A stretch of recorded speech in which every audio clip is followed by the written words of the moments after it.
이것들은 곰팡이로 만든 대체 가죽 제품들입니다. 이 모든 제품들이 곰팡이를 이용하여 만든 대체 가죽 제품인데요. 신발, 다이어리, 명함, 지갑 등 곰팡이로 이런 걸 만들었다는 게 믿어지시나요? 이렇게 인장 강도나 이런 땡김 같은 경우에도 소가죽하고 별 다름이 없어서 이런 순수 원료를 기반으로 저희가 후 가공을 통해서 이런 제품들을 뽑아냅니다. 얼핏 보기에는 일반 가죽과 다를 바가 없는 모습. 큰 장점도 있다는데요. 기존 동물 가죽들은 만들어낼 때 오폐수나 오염물도 굉장히 심하고요. 그리고 소가죽 같은 경우에는 소가 내뿜는 메탄가스가 굉장히 심한데 그런 것들이 없기 때문에 버섯 가죽 같은 경우에는 되게 친환경적으로 만들 수도 있고요. 대체 가죽 제품을 만드는 공정을 보기 위해 처음으로 찾아간 곳은 천안의 한 버섯 농장.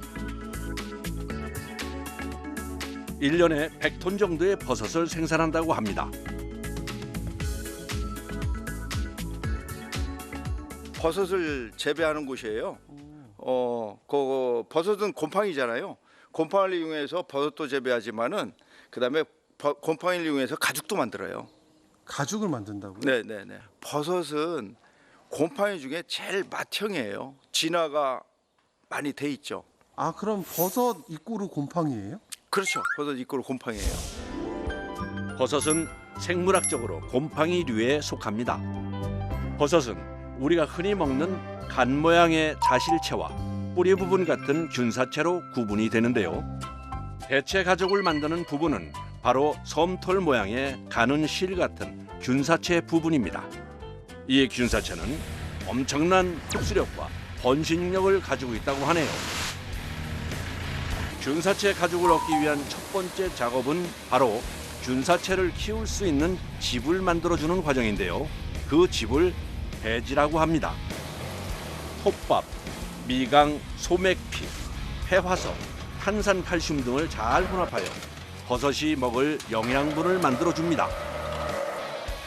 그 다음 혼합한 영양분들을 일정한 크기의 비닐에 넣어줍니다. 이걸 한 번 생산할 때 2,000개에서 3,000개 정도 생산하는데 6시간에서 7시간 정도 걸린다고 합니다. 작업이 다 된 배지는 멸균실로 이동해 주는데요.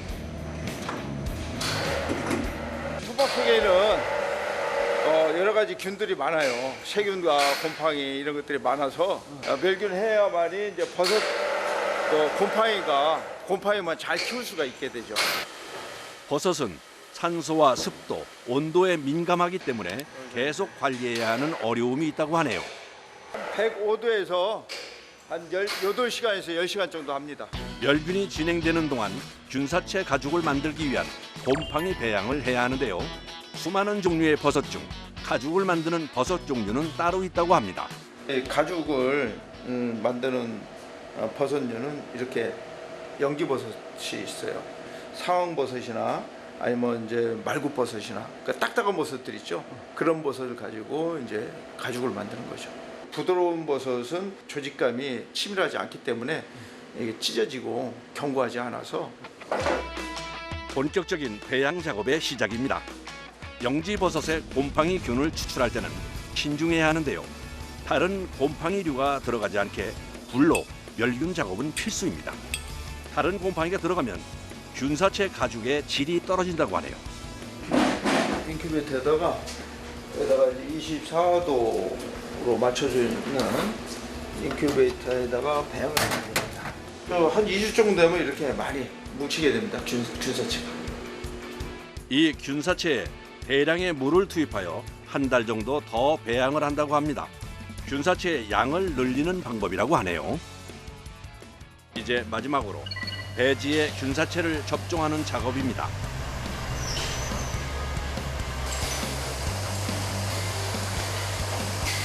마치 주사를 놓듯이 배지에 바늘로 균사체를 접종시켜 주는데요.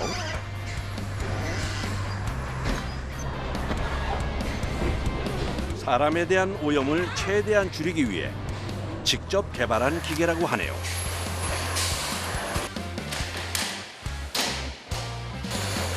이제 접종한 부위를 막아주면 끝이라고 합니다. 접종할 때 주사실 접종 구멍을 뚫었잖아요. 그래서 구멍이 뚫린 상처 부위를 막아주는 거예요. 왜냐하면 그 곰팡이가 거기 침투할 수가 있기 때문에. 다른 그렇습니다. 곰팡이나요? 네, 다른 곰팡이가. 완성된 균사체를 보여주겠다는 작업자. 과연 완성된 균사체는 어떤 모습일까요? 이거 2달이 된 가죽을 만드는 버섯 곰팡이에요. 아, 이게 다 완성된 거예요? 예, 예, 완성이 된 겁니다 이게. 오. 가죽을 만드는 버섯은 자실체라는 몸통을 만들지 않고 오로지 균사체만 만들어줍니다. 하얗게 보이죠? 우와. 제마에다가 얘를 부셔가지고 쫙 깔아요. 온도와 습도를 맞춰주면 한 보름 정도 되면 1cm 정도 이렇게 불어 올라오게 되죠. 이제 그걸 이제 얇게 썰어가지고 압착을 해서 이제 가공 과정을 거쳐가지고 이제 가죽이 만들어지는 거죠. 이제 1차 배양의 밑준비가 끝나고 본격적으로 가죽을 만들기 위한 공정을 찾아 안성으로 왔습니다. 출입 금지에 멸균복부터 챙기는 작업자. 이제 가죽을 만들어야 되니까 가죽을 만들려고 하는 거예요. 작업을 하기 위한 거예요. 아, 근데 이거 살균, 멸균, 방어까지 입어요? 아, 예. 이게 저희가 가장 신경 쓰는 게 첫 번째도 두 번째도 세 번째도 이게 오염 방지거든요. 오염 방지제가 돼야 상품성이 좋은 가죽을 얻을 수가 있습니다. 정말 철저하네요. 들어가자. 들어간 곳은 2차 배양실. 한 번 더 배양을 해야지만 가죽 모양을 볼 수 있다고 하네요. 정말 기다림의 미학입니다. 이체 배양하는 곳입니다. 무직풀 깔면 이 위로 그 균사 매트가 올라와요. 이제 균사 매트라는 거는 이제 대체 가죽인 거고요. 가죽이 올라와요? 네, 올라옵니다. 2차 배양의 첫 작업은 2달 동안 키운 균사체 배지를 부수어 생산할 가죽 크기의 판에 깔아주는 것. 시간이 지나면 균사체가 자라서 배지 위로 하얗게 올라온다고 하네요. 5cm 이상 자라면 가죽 부분을 배지에서 분리해 쓴다고 합니다. 종균들이 어떤 일정한 압력에 눌려 있어야 그 올라오는 속도가 빨리 올라와요. 아, 더 빨리 자라는 거예요? 예. 옥수수 가루로 만든 부직포입니다. 얘가 있어야 뜯기가 쉬워요. 만약에 얘가 없으면 톱밥이 밑에 그냥 다 묻어 나오기 때문에. 결과물을 먼저 살짝 보자면 2차 배양이 끝나면 이 세 단계로 구분되어집니다. 부직포는 배지와 가죽이 잘 떨어지는 역할을 합니다. 이제 2차 배양 준비 작업은 끝이 났습니다.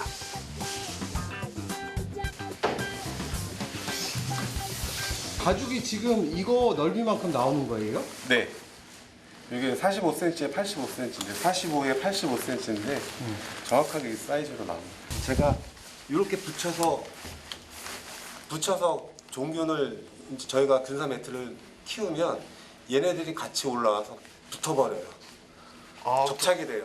그럼 더 긴 매트가 되겠네요? 그렇죠. 그러니까 뭐 10m든 20m든 만들 수 있는 거죠. 원단의 길이를 자유롭게 생산해낼 수 있는 것도 균사체 가죽의 큰 장점이라고 할 수 있네요. 21일 정도, 한 3주 정도면 배양은 다 끝납니다. 아, 3주는 또 기다려야 되는 거예요? 예, 맞습니다. 바로 올라오는 건 아니고요. 네.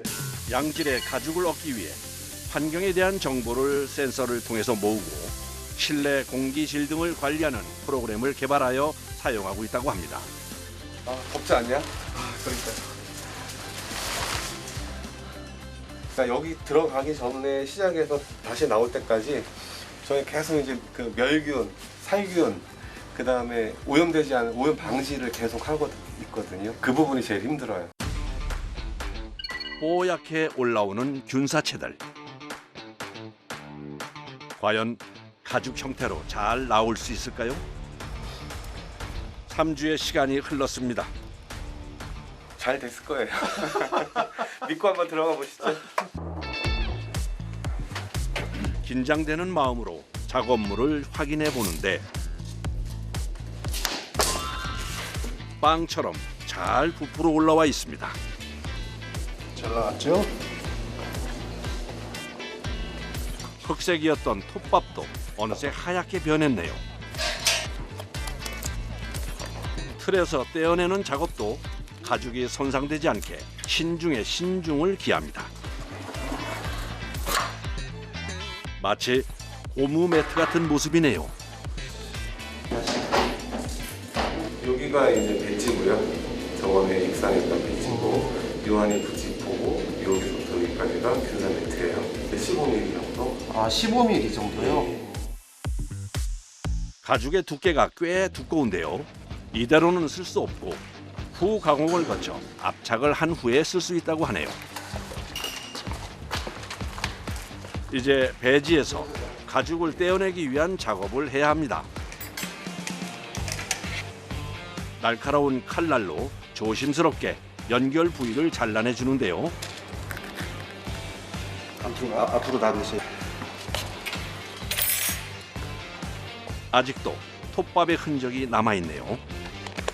이제 기다리고 기다리던 가죽을 떼어내는 작업이 시작됩니다. 주름이 거의 안 갔어. 주름이 안 가네.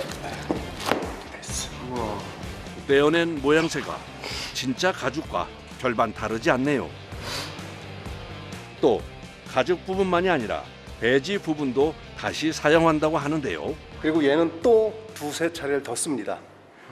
더 길러 또 아까 그쪽에다 갖다 놓으면 다시 또 올라와요. 이렇게 천연 난연성 있는 소재로 예를 들면 이제 방음 소재, 디피저, 흡음재 이런 쪽으로 쓰면 아주 성능이 좋게 나옵니다. 버리는 게 없네요. 없어요. 균사체 가죽은 건조하면 부서지는 성질이 있어서 연하게 만드는 과정이 필요합니다. 얘가 이제 건조가 되면 플라스틱처럼 이렇게 뚝뚝 부러져요, 그냥. 그래서 이게 부러지면 안 되잖아요, 가죽인데. 유연도 해야 되고, 그 다음에 이제 늘어나기도 해야 되고, 또 어떤 이제 그 인장력도 있어야 되는데, 그런 거를 하기 위해서 이제 가소를 하는 거예요. 이렇게 담궈서 3시간에서 5시간 정도를 담궈놔야 돼요. 특제 용액에 담그는 시간은 정해져 있지만 사람이 직접 눈으로 확인하면서 그 시간을 조절해야 하는 예민한 작업이라고 합니다. 이제 드디어 마지막 작업입니다. 균사체 가죽을 프레스 기계에 넣고 120에서 150도 열을 가하여 유압으로 눌러서 가죽처럼 만듭니다. 눌러주는 이유는 균사체 가죽이 15mm 정도로 두껍기 때문입니다. 두께는 사용처마다 다르지만 가죽옷은 0.5에서 0.8mm, 핸드백 등 가방용은 0.8에서 1.2mm 정도로 만들어줍니다. 와, 진짜 가죽과 다를 바가 없네요. 접히기도 하고, 제가 막 이렇게 접어도 되고, 이렇게 꾸겨도 되고요. 오. 예. 그 다음에 이게 다시 제가 구겼을 때, 이렇게 구겼을 때 다시 이게 회복이 돼야 되잖아요, 가죽이면. 기후 환경에 뭐 일조한다는 그런 느낌도 있고, 지금 탄소 저감에 들어선 세대인데 거기에 일조한다는데 보람 느끼고 있어요.